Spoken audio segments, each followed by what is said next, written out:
Um, Hello everyone. So this is a very quick, spontaneous video on the whole ongoing debate on celebration of Christmas by Hindus. So I just wanted to add to both the sides of the debate. One side is saying that what's wrong with celebrating Christmas? It's just another festival. What's wrong with it? And the other side is the argument I'm going to present. So the first thing is that more Hindus, more non-Christians and Christians actually celebrate Christmas in India. I'm talking about India, by the way, in my video. I'm not talking about other countries. Secondly, we have more religious freedom for Christmas than we do for any other festival like Diwali or Holi. Like people actually get arrested for lighting fireworks on Diwali. So as far as religious freedom is concerned, we have more religious freedom for Christmas. Now, if you want to know what happens when a certain people of a certain religious community keep celebrating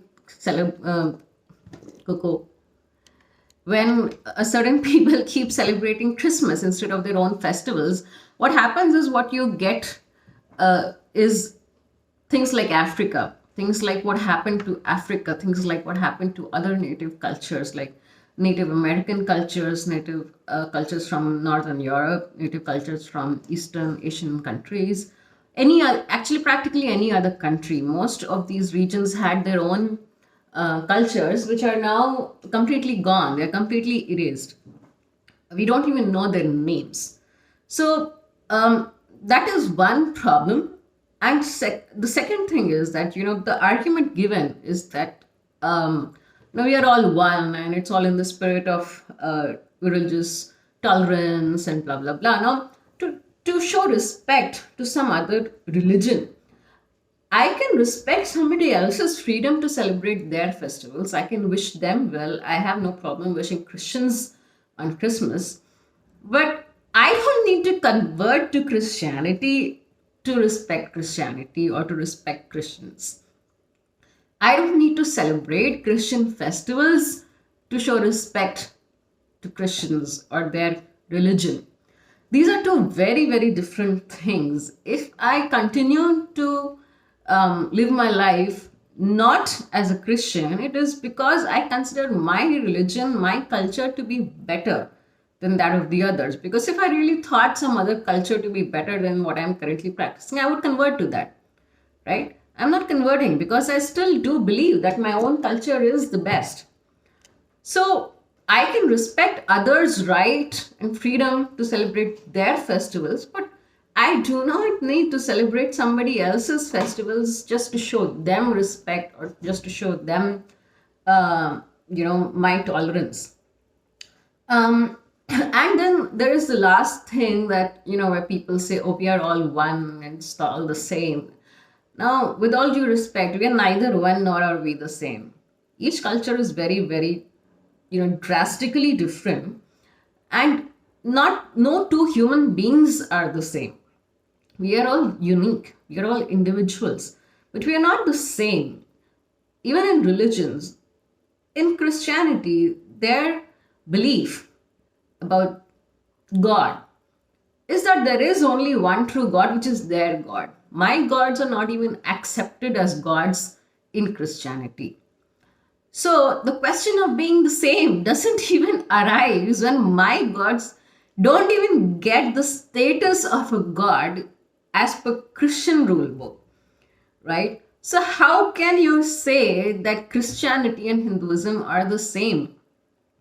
They're not. I can respect your God. I have no problem with respecting Jesus Christ. But I cannot accept that Christianity and Hinduism are the same, or, my celebrating Christmas doesn't make any difference, because it does make a difference.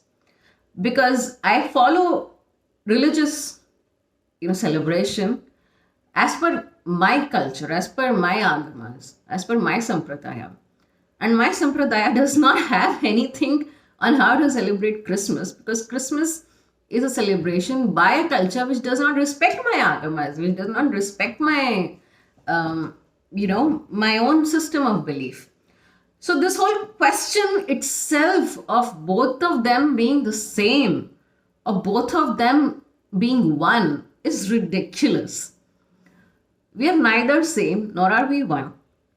Now, what people do confuse is the principle of Advaita or oneness as explained in Hinduism. Now, Advait Vedanta is a very profound concept, and majority of the people actually completely misunderstand Advaita. Advaita, first of all, as a concept, exists only in Hinduism and its offshoots.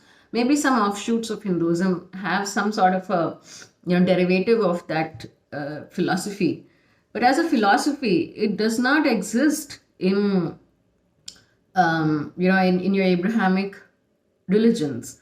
So Advaita says that we are all divine, we are all gods. Ishavasyam edadgum sarvam yat kinchas jagatyan jagat. Right? I say this verse, I've said this verse many times in my videos because it's the most fundamental truth as per Advaita Vedanta. And that is the philosophy of oneness, meaning whatever be your outer trappings or physical appearance or beliefs or opinions, at your core, you are the Atman, you are the Brahman, you are divine. You are not there yet where you realize it and you live as that, but you are that, right? Now, this is a universal truth, and this I'm not denying. But even in Advaita, it does not mean that we are all the same. Advaita is not saying we are all the same. Advaita is saying we are all unique, different, beautiful manifestations of Mahadeva. But Advaita does not comment on anything related to outer, cultural things or all of that. It is a very deep spiritual philosophy, but that philosophy is often mistranslated, misinterpreted, misused to justify this whole argument of religious tolerance and, what is the problem with celebrating festivals of some other culture. So, you see, Indian philosophies, Hindu philosophy is used to attack Hinduism. And this is what I'm talking about when I'm saying that the forces we are facing now for erasing Hinduism are not imperialist forces. They are more of like mind games. You have to resist your own impulse to buy that plum cake on Christmas. You're not fighting some outer devil out there. You're fighting your own greed, your own envy, your own feeling for a sense of belongingness. You're fighting the social or societal pressure. You're fighting the threat of being socially outcasted or not being included in social conventions. So the forces which were converting or erasing Hinduism earlier were imperialist. Now they're consumerist. Now what we're fighting is consumerism. Now what we're fighting is the impulse to give in to our own, lower thoughts, lower feelings. Everybody has insecurities. Everybody has that the desire to look good, to look great, to be accepted, to be respected, to be admired. Everybody wants that, or almost everybody. Not everybody is as crazy as me, but mostly people want that. I don't care about that, but most people want that. So that is why it's very easy to manipulate Hindus into celebrating Christmas through these consumerist tools and through social pressure built through this culture infected in our society now.